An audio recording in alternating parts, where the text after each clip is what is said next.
Hello everyone.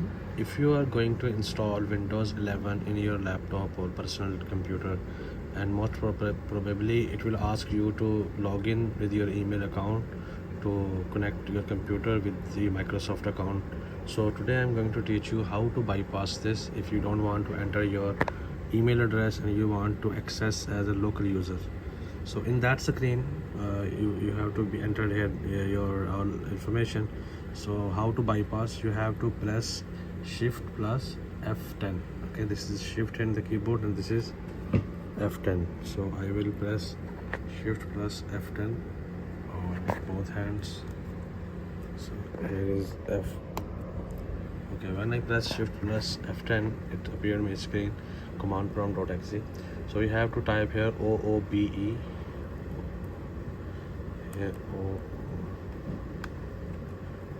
OOBE, and then you have to press backslash and bypass NRO BYPASSNRO.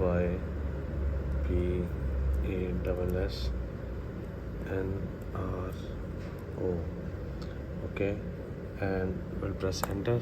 Computer will reboot and it will log in as a local user. Let it restart and we will check.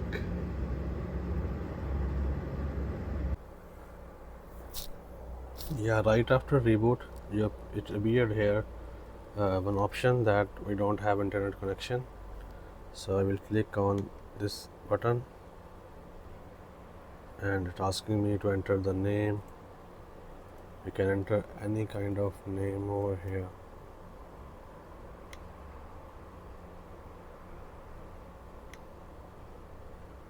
And no password. Press enter, press next. Look, it's bypassed already.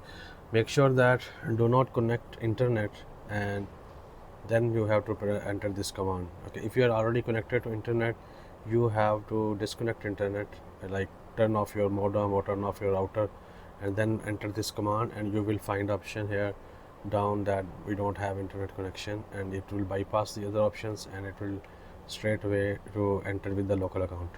Hope you will get it. If you have any other question, you can ask down in the comments. Thank you for watching. All the best.